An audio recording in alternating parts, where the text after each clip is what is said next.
Hai guys, balik lagi sama Mimin. Kali ini Mimin bakal lanjutin alur cerita Kang Kuli kita.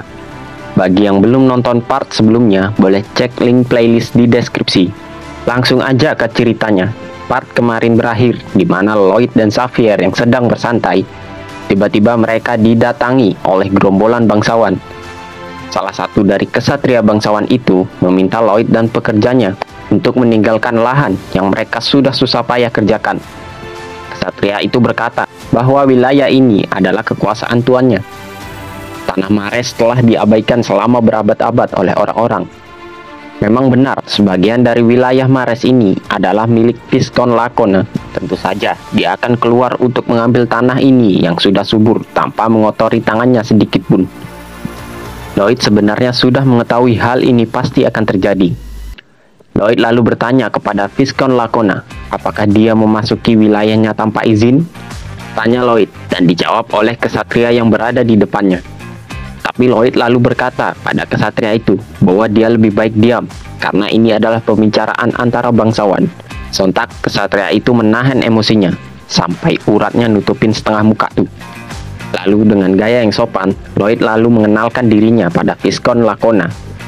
Namun dengan kasar, Viskon Lakona menyuruh Lloyd untuk memanggil ayahnya, yaitu Baron, untuk datang kemari. Tapi ekspresi Lloyd hanya garuk-garuk tai telinganya. Melihat itu, Viskon berkata, apakah Lloyd tidak mendengar apa yang ia katakan? Ia meminta untuk memanggil Baron sekarang juga. Dengan ekspresi tengilnya lagi, Lloyd berkata bahwa ada suara lalat yang mengganggu pendengarannya. Kayaknya si Viskon ini agak-agak gitu. Soalnya dia malah nyari lalatnya di mana anjir. Padahal kan yang dikatain lalat tuh dia. Kesatrianya lalu memberitahu Viskon Lakona bahwa ia sedang dihina oleh Lloyd. Baru nyadar dia. Tiba-tiba Lloyd menyebutkan aturan hukum tanah kerajaan nomor 321. Viskon menjadi panik karena Lloyd mengatakan tentang undang-undang itu. Lloyd menjelaskan pasal 1 dari undang-undang kerajaan itu, yaitu tujuan pembudidayaan tanah gersang yang sudah tidak terurus untuk waktu yang sangat lama, serta untuk menetapkan kepemilikan dari reklamasi tanah yang baru. Viskon Lakona mencoba untuk menghentikan Lloyd, namun Lloyd melanjutkan ke pasal kedua, definisi. Jika tanah gersang yang dimaksud telah diabaikan selama lebih dari 100 tahun lamanya, mengacu pada tanah di mana tidak ada tempat tinggal atau pembudidayaan yang telah terjadi. Lalu pasal 3, kepemilikan. Tanah yang memenuhi persyaratan masing-masing diakui sebagai pemilik pengembang yang membudidayakan tanah tersebut. Lalu Lloyd menjelaskan lagi. Pertama, bahwa ini adalah tanah yang dikembangkan oleh investasi dana dan tenaga kerja. Kedua, ini adalah tanah di mana infrastruktur dan pemukiman bisa dibangun. Yang ketiga, ini adalah tanah di mana pertanian jangka panjang memungkinkan untuk dilakukan. Dan yang terakhir, keempat, akan diputuskan aturan yang mendetail saat tanaman hasil budidaya di tanah tersebut berhasil dipanen. Pusing admin anjir. Lalu dengan tersenyum, Lloyd mengangkat hasil kebunnya dan berkata bahwa Viskon Lakona telah melihat hasil panen pertama kali dari tanah Mares. Viskon Lakona menjadi naik pitam. Ia bergumam, bagaimana Lloyd bisa mengetahui segalanya? Apakah dia sudah menyiapkan segalanya untuk segala kemungkinan di masa depan? Mau main pakai cara licik melawan Kang Kuli kita. Liciknya udah sampai ke tulang. Salah lawan dek. Dengan kampretnya, Lloyd memberikan hasil panen itu kepada Viskon Lakona. Lalu dengan mengintimidasi, Lloyd berkata, kalau begitu, bisakah Anda meninggalkan wilayah kami? Viskon Lakona pun menjadi kesal, tapi dia harus terpaksa meninggalkan wilayah itu karena kalah debat melawan Lloyd. Xavier lalu menghampiri Lloyd dan bertanya, bagaimana dia tahu kalau orang-orang itu akan datang kemari? Lloyd lalu berkata, bukankah kita sudah sering menemui orang-orang seperti itu? Mereka semua adalah sampah yang mencoba untuk mengambil keuntungan dari hasil kerja keras orang lain. Tiba-tiba semua pekerja Lloyd berteriak menyanjungnya karena telah berhasil melindungi tanah mereka. Tapi dengan kampret, Lloyd menyuruh mereka untuk terus bekerja. Lloyd pun telah berhasil membuat kincir air di lahan mereka. Dia terus mengawasi lahan Mares agar benar-benar tanah yang bisa digunakan. Saat hujan sudah reda, semuanya berjalan seperti yang Lloyd inginkan. Lalu muncul notifikasi berkata, pencapaian pembangunan monumental telah diterima. Anda meninggalkan jejak teknik sipil di benua Losaria. Anda mendapatkan skill EXP dalam jumlah yang sangat banyak sebagai hadiah. Skill pengukuran Anda naik 2 level. Skill mendesain Anda naik 2 level. Saat Lloyd akan berdiri, muncul notifikasi lagi.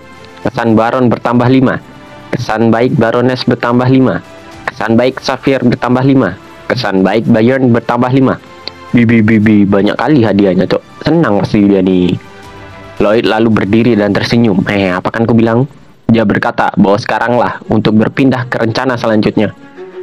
Sementara di kediaman Viscount Lacona, dia sedang marah-marah karena penghapusan tanah reklamasi. Eksekutifnya lalu berkata, perlindungan hasilnya akan disediakan dalam kurun waktu 3 tahun, bebas biaya. Sebagai gantinya, mereka ingin bermukim di sana, jadi migrasi akan sangat terbatas.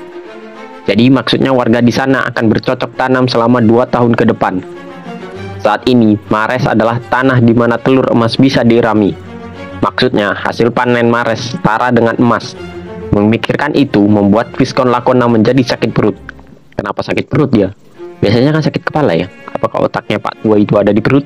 Lanjut. Dia tidak rela tanahnya digunakan oleh Lloyd. Ciri-ciri orang kampret, pas enaknya aja udah mau. Viscount lalu menyuruh eksekutifnya untuk memanggil supervisor bengkel datang ke hadapannya. Scene lalu berpindah ke beberapa hari kemudian di kediaman Frontera. Lloyd terbangun dari tidurnya sambil memegangi kepalanya. Dia merasa kepalanya sakit sekali dan akan pergi melakukan pekerjaannya. Dia pun membangunkan Xavier untuk bekerja. Namun kondisi Xavier sama seperti Lloyd, kayak orang yang kecapean. Xavier lalu berkata bahwa dia tidak pernah seperti ini sebelumnya. Sakit kepalanya agak terlalu berlebihan. Lloyd pun menyadari sesuatu telah terjadi.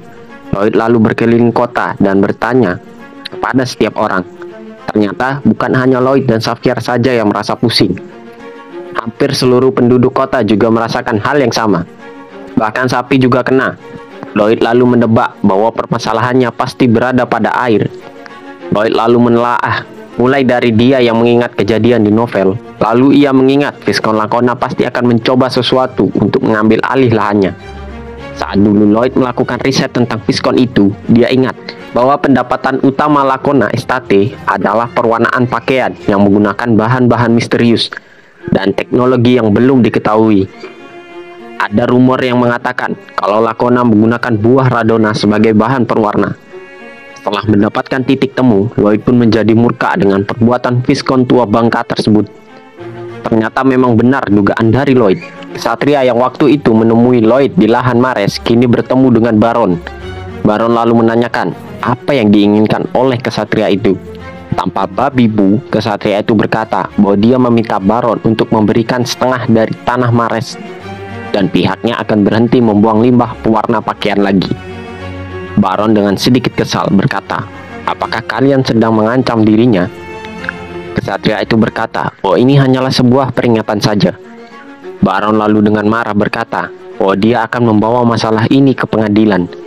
Dengan licik, kesatria itu berkata, terserah Baron jika ia ingin membawanya ke pengadilan, karena butuh 2 tahun untuk mendapatkan hasilnya. Lalu kesatria itu berkata lagi, apakah dalam 2 tahun, tempat Baron akan bisa bertahan dari limbah pewarna pakaian mereka? Sontak Baron menjadi terdiam mendengar perkataan kesatria itu. Kesatria itu pun akan pergi dan mengatakan agar Baron memilih keputusan yang bijak. Dengan berteriak, Baron berkata bahwa anaknya lah yang telah bekerja keras untuk tanah tersebut. Dia tidak akan membiarkan tanah itu jatuh ke tangan orang jahat seperti mereka. Kesatria itu dengan songong menunduk. Namun Lloyd datang membuka pintu dengan sangat keras hingga menghantam kesatria itu. Ye, Lloyd datang, siapa yang udah kesel? Lloyd lalu berkata bahwa ada bangsawan bajingan yang sedang bermain-main dengan air mereka. Sontak kesatria tadi bangun sambil memegangi pipinya yang sakit. Ia lalu marah-marah karena tuannya dihina.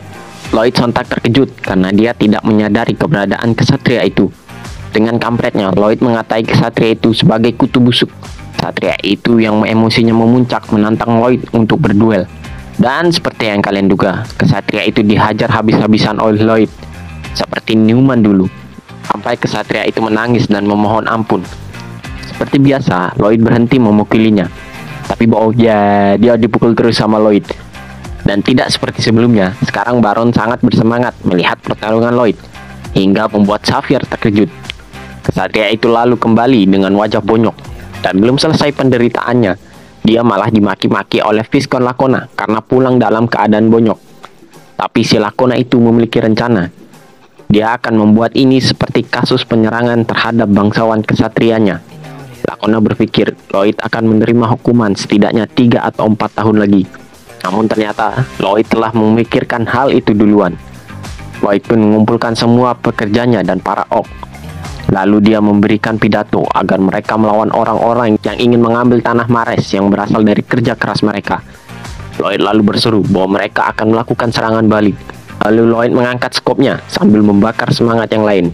Ingat, skop adalah lambang kuli. Nah, di sini translatornya barbar nih, lihat kata-katanya nih. Pertama-tama, mereka akan membuat penampungan untuk menyelesaikan masalah pencemaran air bersih. Hippo akan memindahkan air dari hulu sungai yang belum tercemar. Dan di sini skill one shot Hippo menjadi level 3. Xavier lalu berkata bahwa ini adalah alternatif yang baik. Namun Lloyd berkata bahwa ini hanyalah sementara. Tujuannya adalah membangun jalur sungai yang membentang dari hilir sungai Kapua, lewati gunung timur langsung ke wilayah perkebunan mereka. Karena jaraknya yang sangat jauh, Xavier berkata proyek ini pasti banyak menghabiskan sumber daya untuk direalisasikan. Lloyd berkata bahwa memang itu kekurangannya. Namun mau berapapun itu, Lloyd yakin akan mendapatkan sumber dayanya. Beberapa bulan kemudian di kediaman Viscount Lacona, dia sedang pusing karena masalah-masalah di bisnisnya. Steve-nya berkata bahwa Lloyd datang untuk menemuinya. Lacona lalu berpikir, apakah Lloyd penyebab semua masalahnya belakangan ini? Lloyd pun dipersilahkan untuk masuk, dan sebagai acara balas dendam, Lloyd pun duduk dengan songongnya. Kejadiannya sama seperti kesatria Lacona yang datang ke Baron, tapi sekarang posisinya dibalik. Lloyd berkata bahwa dirinya ingin membahas permasalahan Lacona saat ini, tapi Lacona masih tidak ingin jujur kepada Lloyd. Lloyd lalu berkata bahwa dirinya sudah tahu bahwa bisnis pewarna pakaian milik Lacona sudah bangkrut. Jadi Lloyd akan menolongnya jika dia mau. Kalian sudah tahu kan, Lloyd tidak mungkin menjadi baik hati sama musuhnya. Pasti ada apa-apanya. Lalu dengan kesal, Lacona bertanya, apakah ini semua ulah dari Lloyd? Lloyd berkata bahwa perjalanannya sangat panjang. Karena Lacona telah meracuni air bersihnya, jadi dia harus membuat jalur sungai baru dari sungai Kapua. Lloyd lalu menambahkan, awalnya dia tidak tahu kalau Lacona yang membuang semua limbah ke dalam air. Tapi dia mengetahuinya setelah kesatria Lacona datang ke kediamannya. Setelah itu Lloyd dan pekerjanya mulai menggali untuk membuat jalur sungai yang baru. Lacona lalu menggebrak meja. Dia bertanya, apa yang dilakukan Lloyd kepada bengkelnya? Lloyd lalu melanjutkan ceritanya lagi. Saat mereka sedang membangun, mereka harus terhenti karena terdapat lembah yang menjulang tinggi di tengah jalan. Karena tidak ada cara yang lain, mereka pun membangun bangunan Roman Opus Caementicium. Untuk menemukan sumber dayanya, mereka menggunakan batu kapur yang diledakkan oleh Xavier. Lacona pun ngegas karena cerita Lloyd yang bertele-tele dan apa hubungannya dengan bengkel pewarna pakaian miliknya. Lloyd lalu menjelaskan bahwa air dari limbah mengalir ke arah bengkel pakaian Lacona. Bahan dari batu kapur yang jatuh dan terbawa air sungai merubah warna kainnya menjadi warna kotoran. Seperti biasa, Lacona marah dan akan mengajukan keluhan kepada sidang kerajaan. Lloyd pun berkata seperti saat kesatria Lacona mengancam Baron. Silakan saja, persidangan membutuhkan 2 tahun untuk menentukan hasilnya. Tapi apakah Anda yakin bisa bertahan menghadapi hal ini selama 2 tahun? Belum lagi biaya persidangan selama 2 tahun. Rencana counter attack yang sangat baik dari Lloyd, Bung. Lacona pun hanya bisa terdiam membisu sambil mengumpat dalam hatinya. Lloyd pun hendak pergi karena sudah tidak ada yang ingin dia bicarakan. Tapi Lacona memberikan ancaman kepada Lloyd bahwa Lloyd telah mencari masalah dengan orang yang salah. Kau yang salah cari gara-gara sama Lloyd, anjir. Lacona berkata bahwa dirinya mengenal beberapa orang di istana kerajaan. Biasa sedang menghibur diri. Lacona berkata akan membuat Lloyd membayar berkali-kali lipat dari ini. Lloyd dengan santai hanya menunjukkan tangannya.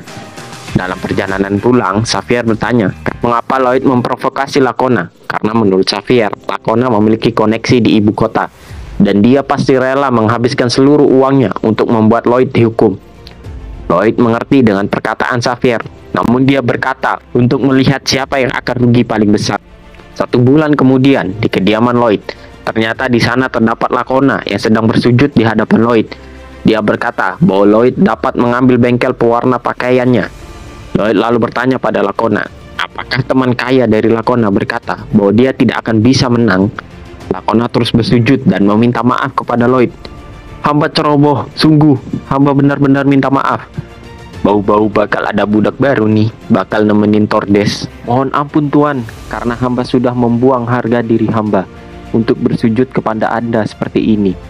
Lloyd lalu bertanya, apakah harga diri Lakona seperti nilai 0,1 gram emas? Sangat kejam.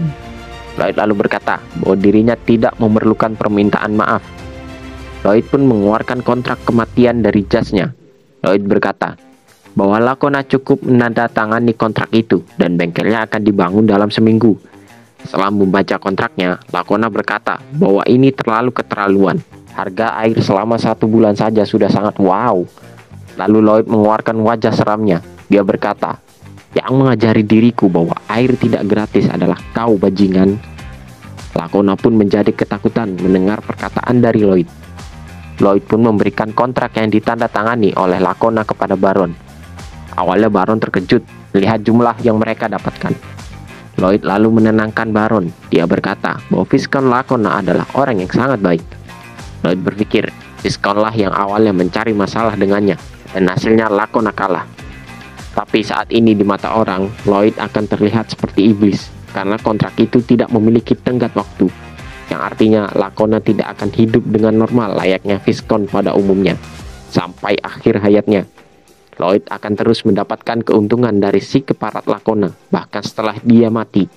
Sampai ke generasi mendatang, Lloyd akan terus mengeruk harta Lakona sampai kering. Pantas aja Raja Neraka suka sama Lloyd. Saat sedang berhayal, Baron berkata bahwa dirinya mempunyai berita bagus untuk Lloyd. Lloyd lalu merubah ekspresi wajahnya lagi. Sangat multi-talent. Baron berkata, bukankah Lloyd memiliki harta kuno yang diberikan oleh tetua suku Orc? Ia berkata bahwa Count Cremo mengirim surat dan akan membeli semuanya dengan harga tinggi. Lloyd merasa sedikit agak aneh, karena dengan harga segitu, harusnya Count Cremo dapat membeli harta yang baru dengan sangat cepat. Baron berkata bahwa di dalam rincian, Count Cremo berkata akan menyimpan sesuatu dalam patung perunggu. Sementara Sin berpindah ke tempat kekuasaan Count Cremo. Ini dia orangnya. Tiba-tiba dari laut muncul sebuah gelombang, yang ternyata adalah sebuah monster. Sepertinya Count Cremo mengetahui tentang monster tersebut. Monster itu bernama Giga Titan.